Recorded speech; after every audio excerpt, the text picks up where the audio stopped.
혹시 당신이 춘자가 조심스럽게 말을 꺼내려던 순간 수지가 먼저 입을 열었습니다. 어머니, 제가 당신 딸일 수도 있나요? 수지의 직접적인 질문에 춘자는 마치 벼락을 맞은 것처럼 얼어붙었습니다. 손에 들고 있던 국자가 바닥에 떨어졌고 뜨거운 국물이 바닥에 튀었습니다. 30여 년 동안 숨겨왔던 비밀이 한순간에 드러나는 순간이었습니다. 모른다. 난 그런 거 몰라. 춘자는 떨리는 목소리로 부인했지만 수지는 이미 확신하고 있었습니다. 어젯밤 발견한 기록, 춘자의 반응, 그리고 처음 만났을 때부터 느꼈던 그 묘한 친밀감까지 모든 것이 맞아떨어지고 있었습니다. 오늘의 사연이 시작되기 전에 더 많은 사연을 듣고 싶으시다면 구독과 좋아요, 댓글은 무료이니 부탁드립니다. 인천 재개발 구역 인근 오래된 골목길 끝자락에 자리한 작은 국밥집에서 하루가 시작됩니다. 새벽 5시 홍춘자는 어김없이 일어나 가게 문을 열었습니다. 72살의 나이에도 허리는 곱고 손놀림은 여전히 빠릅니다. 뜨거운 김이 모락모락 피어오르는 솥 앞에서 국물을 젓고 있는 춘자의 얼굴엔 세월의 흔적이 깊게 새겨져 있었지만 그 눈빛만큼은 여전히 또렷했습니다. 골목 안쪽으로는 낡은 보육원 건물이 보입니다. 춘자의 국밥집은 바로 그 보육원 맞은편에 자리하고 있었습니다. 우연이었을까요? 아니면 운명이었을까요? 15년째 이 자리를 지키고 있는 춘자에게 이 골목은 전부가 되어버렸습니다. 어머니, 오늘도 일찍 나오셨네요. 보육원에서 일하는 김사회 복지사가 따뜻한 인사를 건네며 들어왔습니다. 춘자는 묵묵히 고개만 끄덕이며 뜨거운 국밥을 정성스럽게 담아주었습니다. 말은 많지 않지만 손맛만큼은 이 골목에서 소문이 자자했습니다. 단골 손님들은 모두 알고 있었습니다. 춘자가 과거에 대해 절대 이야기하지 않는다는 것을 말입니다. 가게 안낡은 텔레비전에서 아침 뉴스가 흘러나왔습니다. 과거 미혼모 정책의 문제점과 군대 내 비리 척결에 대한 논의가 활발해지고 있습니다. 특히 일부 군 고위 간부들의 불법적인 입양 과정 개입 의혹이 제기되면서 앵커의 목소리가 들려오자마자 춘자는 재빠르게 리모컨을 집어들고 채널을 돌렸습니다. 손이 미세하게 떨리고 있었습니다. 그런 이야기들은 듣고 싶지 않았습니다. 과거는 과거일 뿐이라고 스스로에게 되뇌며 살아왔습니다. 하지만 마음 깊은 곳에서는 언젠가 모든 것이 드러날 수도 있다는 두려움이 자리 잡고 있었습니다. 오전 10시쯤 낯선 손님이 가게 문을 열고 들어왔습니다. 단정한 군복 차림의 여성이었습니다.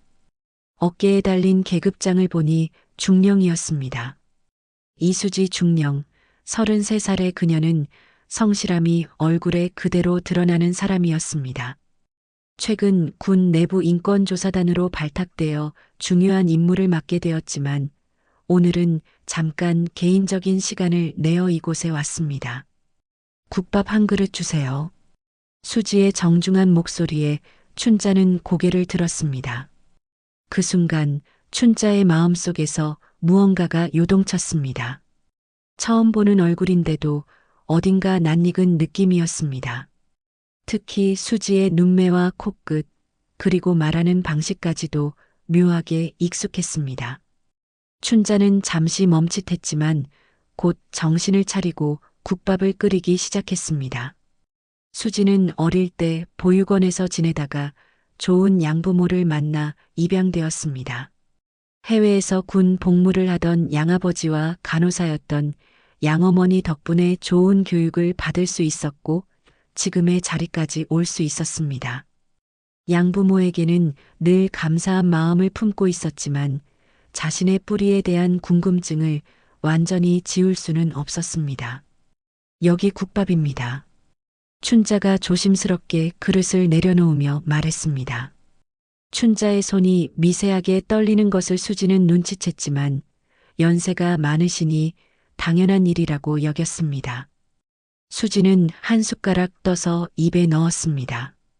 뜨겁고 진한 국물이 입안에 퍼지자 마음이 따뜻해졌습니다. 어릴 적 보육원에서 먹던 따뜻한 국밥 맛이 떠올랐습니다. 정말 맛있네요. 어릴 때 먹던 맛 같습니다. 수지의 말에 춘자는 또다시 이상한 기분을 느꼈습니다. 가슴이 두근거리고 목이 메어왔습니다. 저 사람의 목소리, 저 사람의 표정까지도 왜 이렇게 낯익게 느껴지는 걸까요? 저도 어릴 때 보육원에서 자랐어요.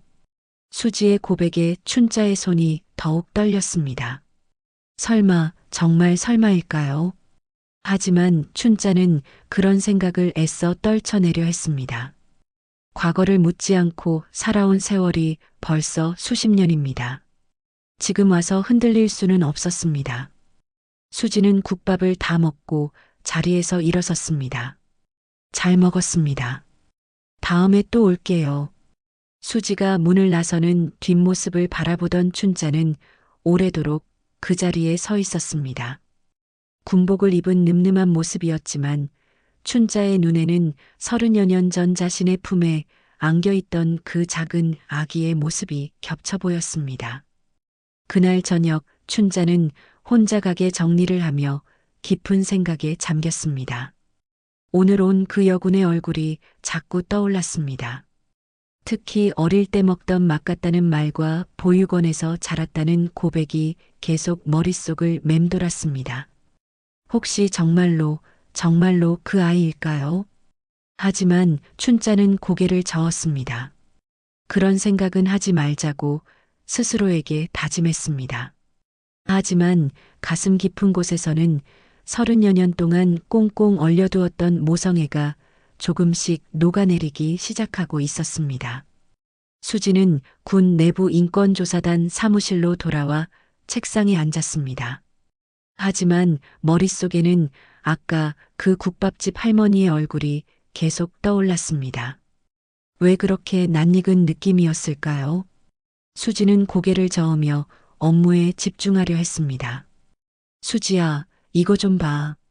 동료 장교인 박대위가 두꺼운 파일을 들고 다가왔습니다. 군 내부 기밀 문서 검토 건인데 좀 이상한 게 있어. 내가 담당하게 된 케이스야. 수지는 파일을 받아들고 천천히 펼쳐봤습니다. 군 간부 자녀 출생 기록 누락 사건이라는 제목이 눈에 들어왔습니다.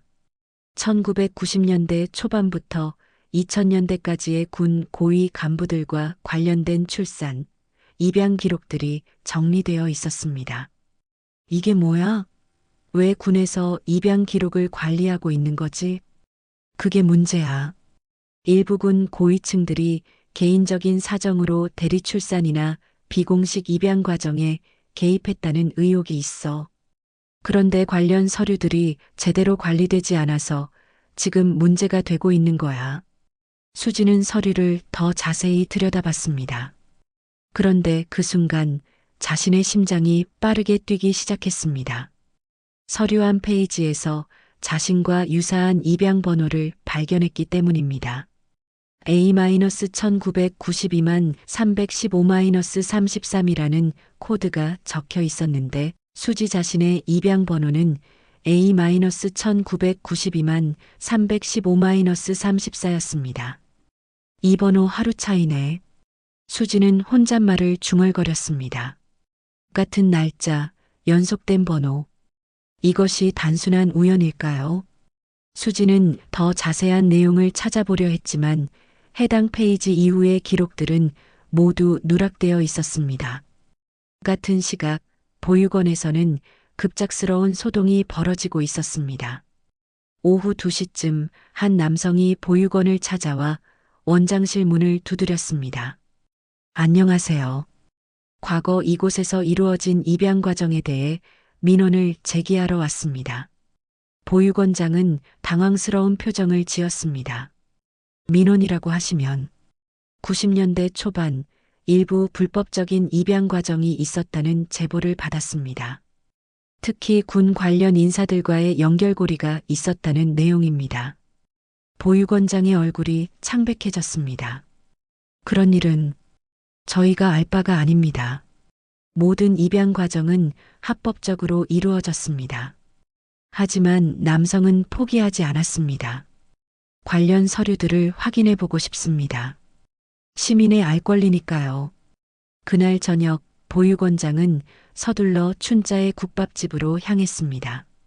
가게 문을 닫고 정리를 하고 있던 춘자를 보자마자 급하게 말을 꺼냈습니다. 춘자 씨, 큰일 났어요. 누군가 우리 보육원에 와서 90년대 입양 기록에 대해 캐묻고 있어요. 춘자의 손이 떨렸습니다. 설거지하던 그릇이 바닥에 떨어져 깨졌습니다. 그 일 다시 파헤쳐지면 우린 다 끝장이에요. 무슨 소리예요? 무슨 일이 끝장나요?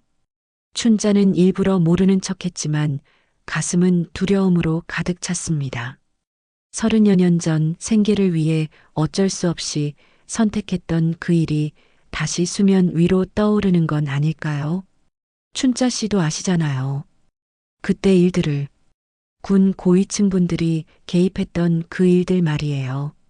보육원장의 말에 춘자는 더 이상 모른 척할 수 없었습니다. 원장님, 그 일은 정말 오래된 일이에요. 왜 지금 와서? 모르겠어요. 하지만 만약 그때 일이 드러나면 춘자 씨뿐만 아니라 저도 그리고 그 아이도 춘자의 가슴이 철렁했습니다. 그 아이라는 말에서 수지의 얼굴이 떠올랐습니다. 오늘 국밥집에 왔던 그 여군이 정말 자신이 낳은 아이일까요? 원장님, 혹시 그 아이가 지금 어떻게 지내고 있는지 알아요? 춘자 씨, 그런 건 묻지 마세요. 우리가 알면 안 되는 일이에요. 하지만 춘자는 궁금함을 참을 수 없었습니다. 그래도 그 아이가 잘 자랐는지는 알고 싶어요. 군인이 되었다던데. 보육원장이 깜짝 놀라며 춘자를 바라봤습니다. 어떻게 아세요? 혹시 그 아이를 만났어요? 춘자는 대답하지 못했습니다. 오늘 자신의 가게에 온 그 여군이 정말 수지일 가능성이 점점 커지고 있었습니다. 그날 밤 수지는 자신의 아파트에서 입양 관련 서류들을 다시 꺼내 살펴봤습니다. 양부모가 주신 서류들 중에는 출생 관련 정보가 거의 없었습니다. 단지 인천 지역 보육원 출신이라는 정보와 입양 날짜만 적혀 있을 뿐이었습니다. 수지는 갑자기 오늘 낮에 갔던 그 국밥집이 생각났습니다. 보육원 바로 맞은편에 있던 그 가게, 그리고 자신을 보며 이상한 표정을 지었던 할머니의 얼굴이 떠올랐습니다. 설마. 수지는 혼잣말을 중얼거렸습니다. 하지만 곧 고개를 저었습니다. 그런 우연이 있을 리 없다고 생각했습니다. 다음 날 아침 수지는 다시 그 국밥집 앞을 지나게 되었습니다. 어제와 마찬가지로 춘자는 이른 시간부터 가게를 열고 있었습니다. 수지는 잠시 망설이다가 다시 가게 안으로 들어갔습니다. 어제에 이어 또 왔네요. 춘자는 수지를 보자마자 마음이 복잡해졌습니다. 어젯밤 보육원장과의 대화 때문에 더욱 확신이 서고 있었습니다. 이 아이가 바로 자신이 낳은 수지일 것이라고 말입니다. 국밥이 정말 맛있어서요. 그런데 수지는 잠시 말을 멈췄습니다. 뭔가 물어보고 싶었지만 어떻게 시작해야 할지 몰랐습니다. 혹시 제가 어떤 사람을 닮았다고 생각하시나요? 춘자의 손이 다시 떨리기 시작했습니다. 이 질문을 어떻게 대답해야 할까요? 진실을 말해야 할까요? 아니면 계속 모른 척해야 할까요? 수지의 질문에 춘자는 한동안 말을 잇지 못했습니다. 가슴이 두근거리고 목이 메어왔습니다. 어떻게 대답해야 할까요? 진실을 말하고 싶었지만 30여 년 동안 숨겨온 비밀을 한순간에 털어놓을 수는 없었습니다. 글쎄요, 모르겠습니다. 춘자는 애써 담담한 척하며 대답했습니다. 하지만 수지는 춘자의 떨리는 목소리와 피해가는 시선을 놓치지 않았습니다. 뭔가 숨기고 있다는 직감이 들었습니다. 그냥 궁금해서 물어본 거예요. 제가 입양아라서 가끔 낯선 사람들에게서도 익숙한 느낌을 받을 때가 있거든요. 입양아라는 말에 춘자의 표정이 더욱 굳어졌습니다. 수지는 국밥을 주문하고 자리에 앉았지만 계속해서 춘자의 반응을 주의 깊게 살펴봤습니다. 수지가 가게를 떠난 후 춘자는 혼자 남겨진 가게에서 깊은 고민에 빠졌습니다. 이대로 계속 모른 척할 수 있을까요? 하지만 보육원장의 말이 계속 머릿속을 맴돌았습니다. 과거 일이 드러나면 모두가 위험해질 수 있다는 경고 말입니다. 그날 오후 수지는 군 법무실을 찾았습니다. 동기인 김 법무관을 만나 도움을 요청하기 위해서였습니다. 수지야, 무슨 일로 왔어? 사실 좀 이상한 케이스를 맡게 되었는데 과거 대리출산과 관련된 법적 문제를 알아보고 싶어서. 김 법무관의 표정이 진지해졌습니다. 대리출산? 90년대에는 관련 법이 명확하지 않았던 시기잖아. 특히 군 관련해서는 더욱 복잡했고, 군 관련이라는 게 뭘 의미하는 거야? 당시 일부 군 고위층들이 개인적인 사정으로 대리출산을 의뢰하는 경우가 있었어. 대부분 비공식적으로 이루어졌고 관련 기록도 제대로 남아있지 않아. 문제는 그 과정에서 태어난 아이들의 출생 신고나 입양 과정이 불투명했다는 거야. 수지의 가슴이 두근거렸습니다. 그런 아이들은 어떻게 되었을까? 대부분 보육원을 거쳐 입양되었을 거야. 하지만 정확한 출생 기록이 없으니까 신원 확인이 어려웠을 거고, 수지는 자신의 입양 번호를 떠올렸습니다. 어제 발견한 연속된 번호들, 그리고 누락된 기록들, 모든 것이 연결되고 있었습니다. 그날 저녁 수지는 다시 한번 과거 기록을 파헤치기로 결심했습니다. 군 내부 자료실에서 1992년 3월 관련 문서들을 찾아봤습니다. 그런데 놀랍게도 해당 시기의 기록들이 대부분 기밀 처리되어 있었습니다. 왜 이런 기록들이 기밀인 거지? 수지는 의문을 품고 상급자에게 문의했습니다. 하지만 돌아온 답변은 더욱 의외였습니다. 그 시기는 군 고위층 개인정보 보호 차원에서 일괄 기밀 처리된 거야. 함부로 열람하면 안 돼. 수지는 점점 확신이 서기 시작했습니다. 자신의 출생과 관련해서 뭔가 숨겨진 진실이 있다는 것을 말입니다. 며칠 후 수지는 용기를 내어 보육원을 직접 찾아갔습니다. 보육원장을 만나 과거 기록에 대해 문의하고 싶다고 했습니다. 1992년 3월경 입양된 아이들에 대한 기록을 볼 수 있을까요? 보육원장의 얼굴이 순간 굳어졌습니다. 왜 그런 기록을 찾으시는지. 제가 그 시기에 이곳에서 입양되었을 가능성이 있어서요. 개인적인 신원 확인 차원입니다. 보육원장은 잠시 고민하다가 답했습니다. 그 시기 기록들은 화재로 인해 대부분 소실되었습니다. 화재요? 언제 화재가 있었나요? 몇 년 전 정확한 날짜는 기억이 안 나네요. 수지는 이상함을 느꼈습니다. 보육원장의 대답이 너무 모호했고 시선도 계속 피하고 있었습니다. 혹시 지하 창고 같은 곳에 보관된 자료는 없을까요? 아니요. 모든 기록이 소실되었습니다. 하지만 수지는 포기하지 않았습니다. 보육원을 나서며 건물을 한 바퀴 돌아봤습니다. 그리고 뒤편에 있는 작은 창고 건물을 발견했습니다. 창고 문에는 오래된 자물쇠가 걸려 있었지만 창문 하나가 살짝 열려 있었습니다. 그날 밤 수지는 다시 보육원으로 돌아왔습니다. 합법적이지 않은 방법이었지만 진실을 알고 싶은 마음이 더 컸습니다. 조심스럽게 창고에 들어가 보니 오래된 서류들이 상자에 담겨 쌓여 있었습니다. 손전등을 비추며 상자들을 하나씩 열어보던 수지는 마침내 1990년대 초반 기록들을 발견했습니다. 먼지가 쌓인 장부를 펼치자 놀라운 내용들이 나타났습니다. 군 장성 관련 특별 케이스, 대리출산 의뢰, 출생증명 위조 등의 단어들이 적혀 있었습니다. 그리고 그 중에서도 수지의 시선을 사로잡은 것은 한 페이지에 적힌 내용이었습니다. 1992년 3월 15일 마이너스 홍춘자 마이너스 여아 출생 마이너스 이수지. 수지의 손이 떨렸습니다. 자신의 이름과 함께 적힌 홍춘자라는 이름. 국밥집 할머니의 이름이었습니다. 정말로 그분이 제 어머니였구나. 수지는 충격에 빠져 한동안 그 자리에 서 있었습니다. 그런데 갑자기 창고 밖에서 발소리가 들렸습니다. 누군가 다가오고 있었습니다. 수지는 재빨리 해당 페이지를 찢어 주머니에 넣고 창고에서 빠져나왔습니다. 다음 날 아침 수지는 복잡한 마음으로 춘자의 국밥집으로 향했습니다. 이제 진실을 알았지만 어떻게 접근해야 할지 고민이 되었습니다.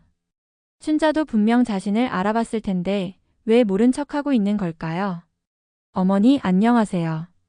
평소보다 더 정중하게 인사하는 수지를 보며 춘자는 가슴이 먹먹해졌습니다. 어젯밤 보육원에서 무슨 일이 있었는지 보육원장으로부터 연락을 받았기 때문입니다. 누군가 창고에 침입해서 옛날 기록들을 뒤졌다고 하던데 춘자는 수지의 표정을 살펴봤습니다. 뭔가 알고 있다는 느낌이 들었습니다. 혹시 당신이 춘자가 조심스럽게 말을 꺼내려던 순간 수지가 먼저 입을 열었습니다. 어머니 제가 당신 딸일 수도 있나요? 수지의 직접적인 질문에 춘자는 마치 벼락을 맞은 것처럼 얼어붙었습니다. 손에 들고 있던 국자가 바닥에 떨어졌고 뜨거운 국물이 바닥에 튀었습니다. 30여 년 동안 숨겨왔던 비밀이 한순간에 드러나는 순간이었습니다. 모른다. 난 그런 거 몰라.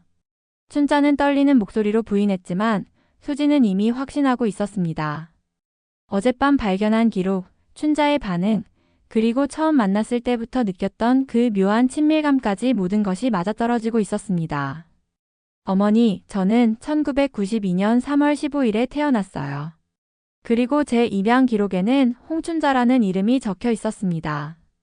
춘자의 얼굴이 창백해졌습니다. 더 이상 부인할 수 없었습니다. 하지만 동시에 두려움이 엄습했습니다. 과거의 일이 드러나면 어떻게 될까요? 그래도 난 내 엄마가 아니야. 난 그냥. 춘자는 끝까지 부인하려 했지만 눈물이 먼저 앞섰습니다. 30여 년 동안 참아왔던 그리움과 죄책감이 한꺼번에 터져나왔습니다. 수지는 춘자에게 다가가 조심스럽게 손을 잡았습니다. 어머니 괜찮아요. 저는 어머니를 원망하지 않아요. 다만 진실이 알고 싶을 뿐이에요. 그날 오후 춘자는 보육원장과 긴급히 만났습니다. 보육원 뒤편 조용한 카페에서 둘의 비밀스러운 대화가 시작되었습니다. 원장님, 그 아이가 알아버렸어요. 어떻게 해야 하죠? 보육원장도 당황스러운 표정이었습니다. 어느 정도까지 알고 있는 거예요? 자기가 제 딸이라는 걸 확신하고 있어요. 그리고 어젯밤 창고를 뒤진 것도 그 아이인 것 같아요. 이런 큰일 났네요. 그럼 대리출산 기록도 봤을 가능성이 높아요. 춘자는 고개를 끄덕였습니다. 그런데 원장님, 그 아이 아버지는 어떻게 하죠? 군에서 높은 자리에 있는 분인데 지금은 장군까지 진급했을 거예요. 만약 이 일이 드러나면 그분뿐만 아니라 우리도 모두 끝장이에요. 보육원장의 말에 춘자는 더욱 불안해졌습니다. 당시 생계가 어려웠던 춘자는 군 고위층의 의뢰로 대리출산을 했었습니다.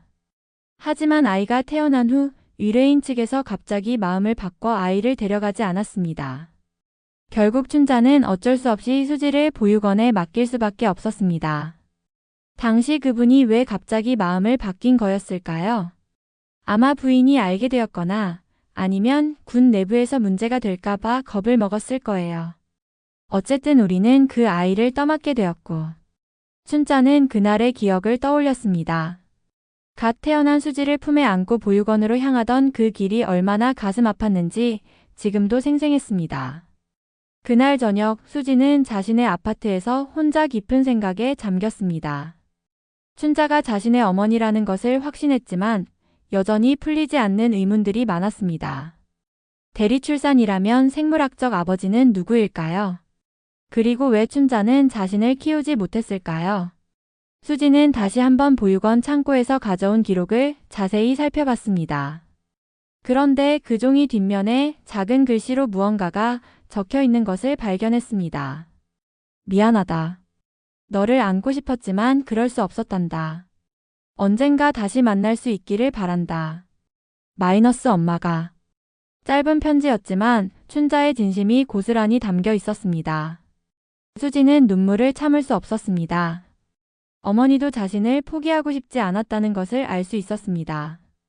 다음 날 수지는 군 내부에서 더 많은 정보를 찾기 위해 노력했습니다. 1992년 당시 군 고위층 명단을 찾아봤더니 놀랍게도 현재 육군 참모총장인 이 장군의 이름이 눈에 들어왔습니다. 당시 그는 대령이었고 수지가 태어난 시기와 정확히 일치했습니다. 설마 이 장군이... 수지는 충격에 빠졌습니다. 만약 이 장군이 자신의 생물학적 아버지라면 이는 단순한 개인사를 넘어서는 문제였습니다. 그날 오후 보육원에 예상치 못한 사건이 발생했습니다. 갑자기 연기 냄새가 나더니 창고에서 불이 났습니다. 다행히 큰 화재는 아니었지만 수지가 뒤졌던 창고의 오래된 기록들 상당수가 타버렸습니다. 어떻게 갑자기 불이 날 수가 있죠? 소방관에게 묻는 보육원장의 목소리에는 당황스러움보다는 안도감이 섞여 있었습니다. 마치 불편한 증거들이 사라져서 다행이라는 듯한 표정이었습니다. 수지는 이 소식을 듣고 급히 보육원으로 달려갔습니다. 창고는 검게 그을린 채로 남아 있었고 자신이 며칠 전 봤던 기록들은 모두 재가 되어 있었습니다. 누군가 의도적으로 불을 낸 것 같아요. 수지는 직감적으로 느꼈습니다. 자신이 진실에 가까워지자 누군가 증거를 없애려 한 것이라고 말입니다. 그날 밤 춘자는 잠을 이룰 수 없었습니다. 보육원 화재 소식을 들었지만 마음이 편하지 않았습니다. 오히려 더 큰 폭풍이 몰아칠 것 같은 불안감이 들었습니다. 새벽 2시쯤 춘자의 휴대폰이 울렸습니다. 모르는 번호였습니다. 홍춘자 씨죠? 조용히 하세요. 당신이 그 일에 대해 입을 열면 당신뿐만 아니라 그 아이도 위험해질 수 있어요. 익명의 협박 전화였습니다. 춘자는 온몸이 떨렸습니다. 과연 누가 이런 전화를 걸었을까요? 그리고 수지는 정말 안전할까요? 춘자는 이제 더 이상 혼자 견딜 수 없다고 생각했습니다. 수지에게 모든 진실을 말해야 할 때가 온 것 같았습니다. 하지만 그 진실이 수지에게 어떤 결과를 가져올지는 알 수 없었습니다. 익명의 협박 전화를 받은 다음 날 춘자는 더 이상 참을 수 없었습니다. 새벽부터 국밥을 끓이며 마음을 정리했습니다. 수지에게 모든 진실을 털어놓기로 결심한 것입니다. 위험할 수도 있지만 이대로 숨기고만 있을 수는 없었습니다. 오전 10시 수지가 평소처럼 국밥집에 나타났습니다. 하지만 오늘의 춘자는 달랐습니다. 수지를 보자마자 준비 중이라는 팻말을 문에 걸고 가게 문을 잠갔습니다. 어머니 무슨 일이세요? 앉아라 수지야. 이제 모든 걸 말해줄게. 춘자가 처음으로 수지의 이름을 불렀습니다. 수지의 가슴이 두근거렸습니다. 드디어 진실을 들을 수 있는 순간이 온 것입니다. 너는 정말 내가 낳은 딸이야. 하지만 내가 너를 키울 수 없었던 이유는... 춘자는 떨리는 목소리로 30여 년 전에 이야기를 시작했습니다. 당시 25살이었던 춘자는 극심한 가난에 시달리고 있었습니다. 그때 한 군 고위 간부가 비밀리에 접근해 대리출산을 제안했습니다. 그분은 부인이 아이를 가질 수 없는 상황이어서 대리모가 필요하다고 했어. 나는 돈이 절실했고 그래서... 춘자의 목소리가 점점 작아졌습니다. 하지만 내가 태어나고 나서 그분이 갑자기 마음을 바꾼 거야. 아내가 알게 되었다면서 아이를 데려갈 수 없다고 했어. 수지는 충격에 빠져 말을 잇지 못했습니다. 자신이 대리출산으로 태어났다는 사실, 그리고 생물학적 아버지가 군 고위층이라는 것까지. 그래서 저를 보육원에. 미안해, 정말 미안해. 나는 혼자서 너를 키울 방법이 없었어. 그때는 미혼모에 대한 사회의 시선도 지금보다 훨씬 차가웠고. 춘자는 눈물을 흘리며 계속 말했습니다.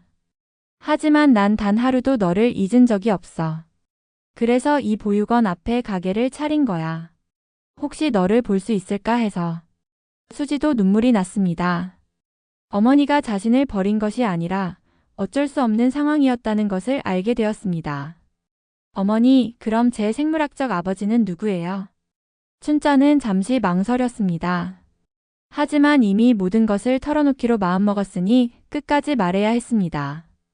이창호. 지금은 육군 참모총장이 되었을 거야. 수지는 깜짝 놀랐습니다. 자신이 어제 의심했던 바로 그 사람이었습니다. 군 최고 위층인 육군 참모총장이 자신의 생물학적 아버지라니. 같은 시각 군 본부에서는 긴급 회의가 열리고 있었습니다. 이창호 육군 참모총장의 사무실에 몇 명의 고위 간부들이 모였습니다. 각하 문제가 생겼습니다. 과거 대리출산건이 다시 수면 위로 떠오르고 있습니다. 이 장군의 얼굴이 굳어졌습니다. 누가 그 일을 파헤치고 있는 거야? 군 내부 인권조사단의 이수지 중령입니다. 그런데 문제는 부관이 말을 망설였습니다. 뭐가 문제야? 어서 말해봐. 그 중령이 바로 각하의. 그때 그 아이일 가능성이 높습니다. 이 장군은 충격에 빠졌습니다. 자신이 30여 년 전 포기했던 아이가 군인이 되어 자신을 조사하고 있다는 사실이 믿기지 않았습니다. 확실한 거야? 출생 날짜와 입양 기록이 일치합니다. 그리고 최근 그 중령이 보육원 기록을 뒤진 흔적도 있습니다. 이 장군은 한동안 말이 없었습니다. 과거 자신의 결정이 이렇게 돌아올 줄은 몰랐습니다. 각하 어떻게 하시겠습니까? 이 일이 언론에 알려지면 일단 그 중령을 다른 부서로 전보내라. 그리고 관련 기록들을 모두 정리하고. 하지만 이미 늦었습니다. 수지는 진실을 알아버렸고 더 이상 숨길 수도 없는 상황이었습니다. 그날 오후 수지는 상급자로부터 갑작스러운 호출을 받았습니다. 이중령, 앞으로 당신은 제주도 부대로 전속됩니다. 갑자기 왜 전속입니까? 제가 담당하고 있는 조사는 어떻게 하고요? 그 조사는 다른 사람이 맡게 될 것입니다. 당신은 지금 맡고 있는 업무에서 손을 떼세요. 수지는 이것이 자신의 조사를 막기 위한 조치라는 것을 직감했습니다. 하지만 쉽게 포기할 수는 없었습니다. 상관님, 혹시 이 전속 명령이 제가 조사하고 있는 케이스와 관련이 있습니까? 그런 건 묻지 마세요. 명령은 명령입니다. 수지는 사무실을 나서며 분노가 치밀어 올랐습니다. 진실에 가까워지자 조직에서 자신을 밀어내려 하고 있었습니다. 그날 저녁 수지는 다시 춘자의 국밥집을 찾았습니다. 하지만 가게는 문이 닫혀 있었고 춘자는 보이지 않았습니다. 수지는 불안한 마음으로 춘자의 집을 찾아갔습니다. 춘자는 집에서 쓰러져 있었습니다. 의식은 있었지만 호흡이 가빠 보였습니다. 어머니, 괜찮으세요? 수지야, 미안해. 내가 너 때문에 큰일을 만든 것 같아. 춘자는 어젯밤 받은 협박 전화 때문에 스트레스가 극심했고 결국 몸이 견디지 못한 것이었습니다. 수지는 급히 춘자를 병원으로 데려갔습니다.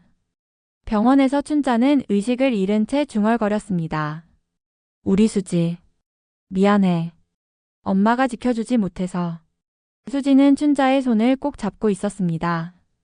이제 더 이상 물러설 수 없었습니다. 진실을 밝혀내고 자신과 어머니를 지켜야 했습니다. 그날 밤 수지는 중대한 결심을 했습니다. 군복을 벗고 민간인으로서 이 일의 진상을 파헤치기로 한 것입니다. 조직의 압력에 굴복할 수는 없었습니다. 수지는 사직서를 작성하며 생각했습니다. 이제 정말로 새로운 싸움이 시작될 것이라고. 진실을 위한, 그리고 어머니를 위한 싸움 말입니다. 수지는 사직서를 제출한 다음 날 춘자가 입원한 병원을 찾았습니다. 춘자는 의식을 되찾았지만 여전히 몸이 약해 보였습니다. 수지가 병실에 들어서자 춘자는 미안한 표정을 지었습니다. 수지야, 엄마 때문에 네가 군에서 쫓겨나게 된 거 아니야? 괜찮아요, 어머니. 어차피 진실을 밝히려면 군복을 벗는 게 나을 것 같아요. 수지는 춘자의 손을 잡으며 말했습니다. 이제 민간인으로서 당당하게 맞서겠어요. 더 이상 숨을 필요 없어요. 그날 오후 수지는 용기를 내어 언론사에 연락했습니다. 탐사보도로 유명한 한국일보의 김 기자와 만나기로 약속을 잡았습니다. 안녕하세요, 김 기자님. 군 내부의 심각한 비리에 대해 제보하고 싶어서 연락드렸습니다. 김 기자는 수지의 이야기를 들으며 점점 놀라는 표정을 지었습니다. 육군 참모 총장의 과거 대리 출산, 불법 입양 과정, 그리고 증거인멸까지 모든 것이 충격적이었습니다. 정말 확실한 정보인가요? 이건 단순한 개인사가 아니라 국정감사감이에요. 네, 저에게는 결정적인 증거가 있습니다. 수지는 보육원에서 가져온 기록과 춘자가 보관하고 있던 당시 계약서 사본을 보여주었습니다. 비록 보육원 화재로 많은 자료가 소실되었지만 핵심 증거들은 남아 있었습니다. 이것만으로도 충분히 기사화할 수 있겠네요.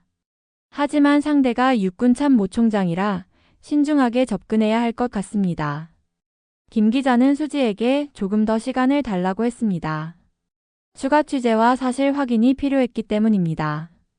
같은 시각 이창호 육군 참모총장은 자신의 사무실에서 심각한 고민에 빠져 있었습니다. 수지가 사직한 것도 모자라 언론에 제보했다는 정보까지 입수한 상태였습니다.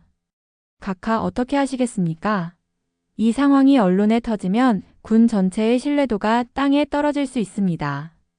부관의 걱정스러운 목소리에 이 장군은 깊은 한숨을 쉬었습니다. 30여 년 전의 일이 이렇게 돌아올 줄은 몰랐습니다. 그 아이. 수지가 정말 내 딸이라는 게 확실해? DNA 검사까지 해본 건 아니지만 모든 정황상 그럴 가능성이 높습니다. 이 장군은 창밖을 바라보며 과거를 떠올렸습니다. 당시 자신은 젊은 대령이었고 아내는 불임으로 고생하고 있었습니다. 절망에 빠진 아내를 위해 비밀리에 대리 출산을 추진했지만 아내가 그 사실을 알게 되면서 모든 것이 틀어졌습니다. 아내가 그 아이를 받아들일 수 없다고 했어. 그래서 어쩔 수 없이. 이 장군은 자신의 결정이 옳았는지 지금도 확신할 수 없었습니다. 일주일 후 한국일보에 충격적인 기사가 실렸습니다. 육군 참모총장 30년 전 대리출산 은폐 의혹이라는 제목의 일면 기사였습니다. 기사에는 수지의 증언과 함께 당시 계약서, 보육원 기록 등이 자세히 소개되었습니다. 기사가 나간 후 사회는 큰 충격에 빠졌습니다. 군 최고 위층에 도덕성 문제가 제기되었고 국정감사 요구까지 나왔습니다. 이건 단순한 개인사가 아니라 군기강의 문제다. 공직자의 도덕성에 심각한 의문이 든다. 언론과 시민사회의 비판이 쏟아졌습니다. 이 장군은 결국 해명 기자회견을 열기로 결정했습니다. 기자회견장에는 수많은 기자들이 몰려들었습니다.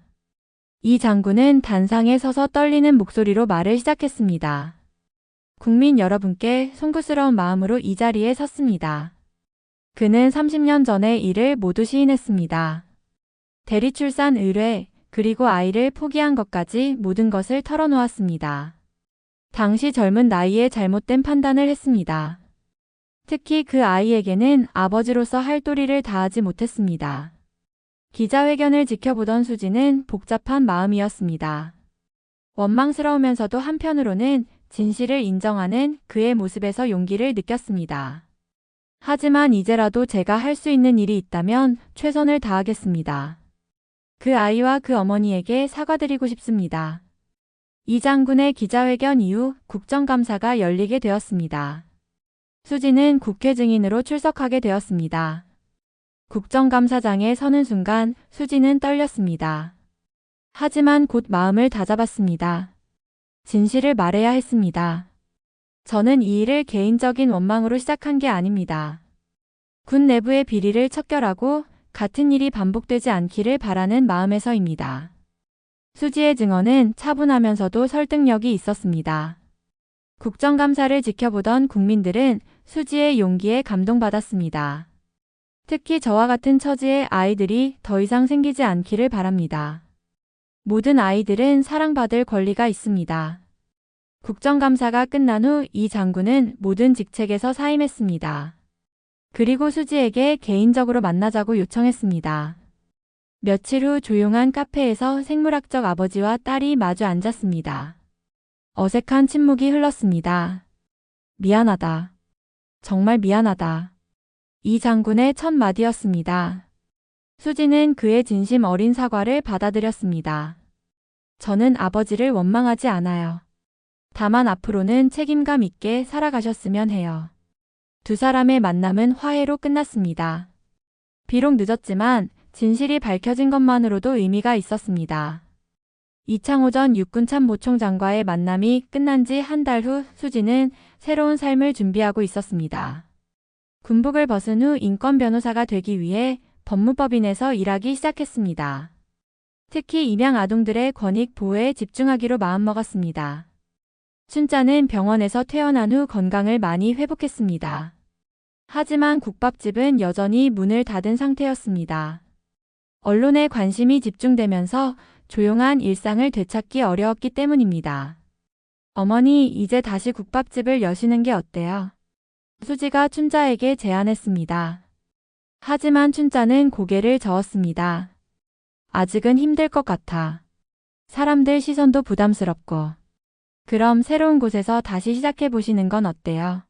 제가 도와드릴게요. 수지의 제안에 춘자는 잠시 생각에 빠졌습니다. 정말로 새로운 시작이 가능할까요? 그런데 며칠 후 예상치 못한 일이 벌어졌습니다. 춘자와 수지 모두에게 국회 법제사법위원회에서 증인으로 출석해달라는 요청이 온 것입니다. 군 관련 법령 개정과 입양제도 개선을 위한 청문회였습니다. 정말 또 국회에 가야 하나요? 춘자는 걱정스러워했지만 수지는 의미 있는 일이라고 생각했습니다.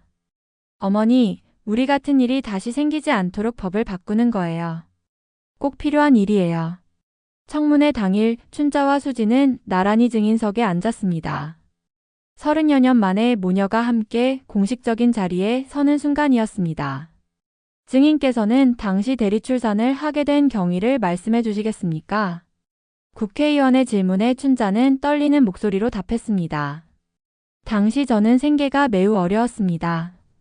군 고위층에서 접근해 대리출산을 제안했을 때 돈 때문에 어쩔 수 없이 받아들였습니다. 그런데 아이가 태어난 후에는 어떻게 되었습니까? 갑자기 아이를 데려가지 않겠다고 했습니다. 저는 혼자서 아이를 키울 형편이 되지 않아서 보육원에 맡길 수밖에 없었습니다. 춘자의 증언에 청문회장이 숙연해졌습니다. 이어서 수지가 증언대에 섰습니다. 저는 이 일을 통해 우리 사회의 입양 제도에 많은 문제가 있다는 것을 깨달았습니다. 특히 권력층의 개입으로 인해 아이들의 권익이 무시되는 경우가 있어서는 안 됩니다. 수지는 차분하면서도 힘있게 말했습니다. 모든 아이들은 자신의 출생에 대한 진실을 알 권리가 있고 사랑받을 권리가 있습니다. 이를 위해 관련 법령이 개정되어야 한다고 생각합니다. 청문회 도중 놀라운 일이 벌어졌습니다. 이창호 전 장군이 방청석에 나타난 것입니다. 그는 청문회가 끝난 후 춘자와 수지에게 다가왔습니다. 오늘 증언 잘 들었습니다. 두 분 모두 용기 있게 말씀해 주셔서 감사합니다. 이 전 장군은 춘자에게 깊이 고개를 숙였습니다. 춘자 씨, 30여 년 전 제가 잘못했습니다. 당신과 아이에게 씻을 수 없는 상처를 줬습니다. 춘자는 그의 진심 어린 사과를 받으며 눈물을 흘렸습니다. 이제라도 인정해 주셔서 다행입니다. 저는 더 이상 원망하지 않아요. 이 전 장군은 수지에게도 말을 건넸습니다. 수지야, 늦었지만 내가 자랑스럽다. 정의로운 일을 하는 내 모습을 보니 아버지로서 자부심을 느낀다. 수지는 복잡한 마음이었지만 그의 변화된 모습을 인정했습니다. 앞으로도 책임감 있게 살아가세요. 그게 저와 어머니에 대한 진정한 사과가 될 거예요. 청문회 이후 언론의 반응은 뜨거웠습니다. 특히 춘자와 수지 모녀의 용기 있는 증언이 큰 화제가 되었습니다. 입양 관련 법령 개정에 대한 사회적 관심도 높아졌습니다. 몇 주 후 국회에서는 입양특례법 개정안이 통과되었습니다. 입양 과정의 투명성을 높이고 입양아들의 권익을 보호하는 내용이 포함되었습니다. 특히 권력층의 부당한 개입을 방지하는 조항이 신설되었습니다. 수지는 이 소식을 들으며 뿌듯함을 느꼈습니다. 자신들의 고통이 헛되지 않았다는 생각이 들었습니다. 그런데 개정법 통과 소식과 함께 반가운 연락이 왔습니다. 수지가 일하는 법무법인에서 새로운 의뢰가 들어온 것입니다. 비슷한 처지의 입양아들이 자신의 출생 비밀을 찾고 싶다는 의뢰였습니다. 변호사님, 저희도 진실을 알고 싶어요. 도와주세요. 의뢰인들의 간절한 부탁을 받으며 수지는 자신의 사명을 다시 한번 확인했습니다. 자신과 같은 아픔을 겪는 사람들을 도와야겠다고 다짐했습니다. 한편 춘자는 수지의 제안을 받아들여 새로운 곳에서 국밥집을 다시 열기로 결정했습니다. 이번에는 입양아들과 보육원 아이들을 위한 특별한 공간도 마련하기로 했습니다. 어머니, 이번엔 정말 따뜻한 곳으로 만들어요. 아이들이 언제든 와서 맛있는 국밥을 먹을 수 있도록요. 그래, 우리가 겪은 아픔을 다른 아이들은 겪지 않도록 도와주자. 모녀는 함께 새로운 꿈을 그려나가기 시작했습니다. 과거의 아픔을 딛고 희망적인 미래를 만들어가는 것이었습니다. 그날 저녁, 춘자와 수지는 함께 새로운 가게 자리를 보러 갔습니다. 석양이 지는 하늘 아래 모녀는 나란히 걸으며 미래에 대한 이야기를 나누었습니다. 30여 년 만에 찾은 진정한 가족의 모습이었습니다. 6개월 후 서울 강남구의 한 조용한 주택가에 새로운 국밥집이 문을 열었습니다.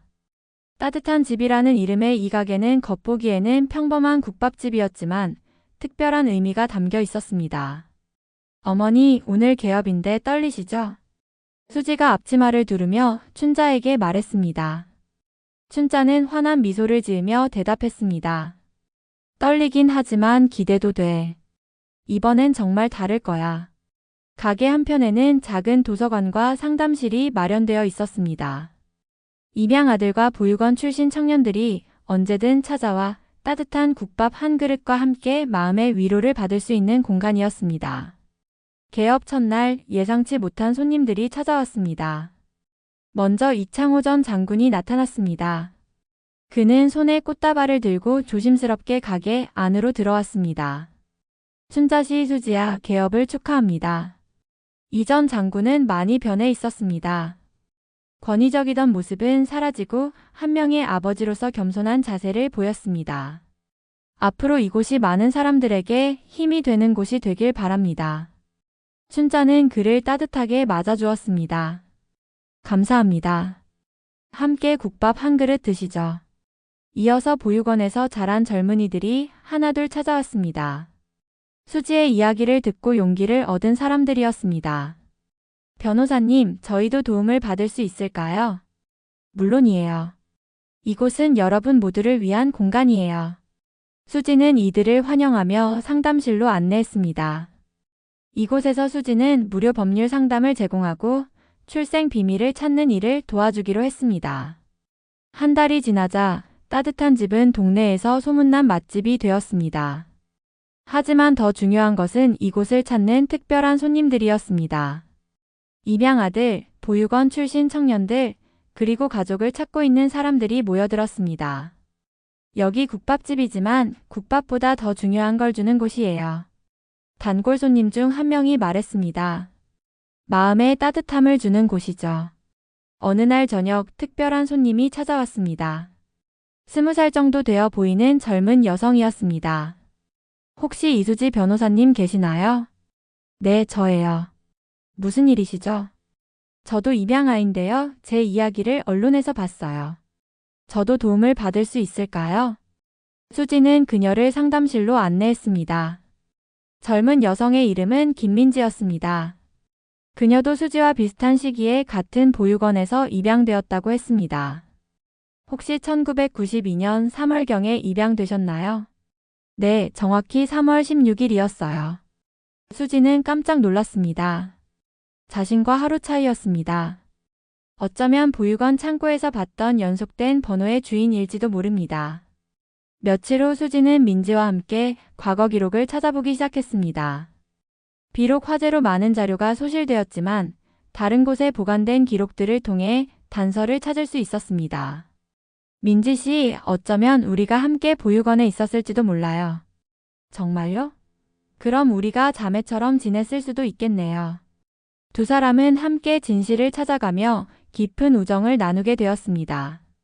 그리고 이런 사례들이 하나둘 늘어나면서 따뜻한 집은 단순한 국밥집을 넘어 사회적 의미를 갖는 공간이 되었습니다.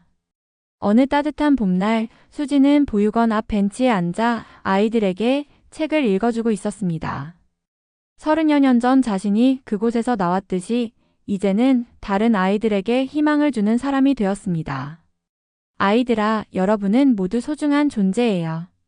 어떤 상황에서 태어났든 누구에게 키워졌든 여러분 자체로 충분히 가치 있어요. 아이들은 수지의 말을 진지하게 들었습니다. 수지의 따뜻한 목소리에는 진심이 담겨 있었습니다. 책 읽기가 끝난 후 수지는 춘자가 있는 국밥집으로 돌아갔습니다. 춘자는 부엌에서 국물을 끓이고 있었습니다.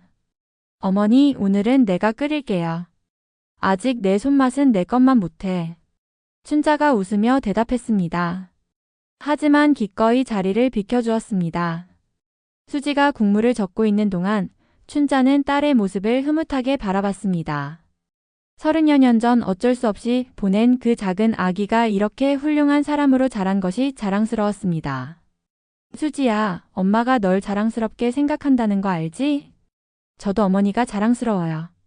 모든 걸 이겨내고 이렇게 새로운 시작을 할 수 있는 용기를 주셔서 고마워요. 그날 저녁 가게 정리를 마친 후 모녀는 함께 차를 마시며 이야기를 나누었습니다. 어머니, 우리가 이렇게 다시 만날 수 있었던 건 정말 기적 같아요. 그래, 모든 일에는 때가 있나 봐. 비록 늦었지만 우리에게도 진짜 가족이 될 때가 온 거야. 창밖으로는 보육원의 불빛이 보였습니다. 아마 그곳에서도 수지와 같은 아이들이 자신의 미래를 꿈꾸고 있을 것입니다. 어머니, 앞으로도 계속 이런 아이들을 도와주고 싶어요. 그래, 우리가 겪은 아픔이 다른 사람들에게는 희망이 될 수 있을 거야. 그렇게 수지와 춘자는 새로운 꿈을 키워나갔습니다. 과거의 상처를 치유하고 미래에는 더 많은 사람들에게 희망을 주는 일을 하기로 했습니다. 카메라는 서서히 물러가며 따뜻한 불빛이 새어나오는 국밥집을 비췄습니다. 그리고 화면에 자막이 천천히 떠올랐습니다. 진실은 때론 늦게 도착해도 결국 도착한다. 그리고 그 진실은 새로운 희망의 씨앗이 된다. 이렇게 홍춘자와 이수지 모녀의 이야기는 끝이 났지만 동시에 새로운 시작이기도 했습니다. 사랑과 용서, 그리고 희망으로 가득한 새로운 시작 말입니다.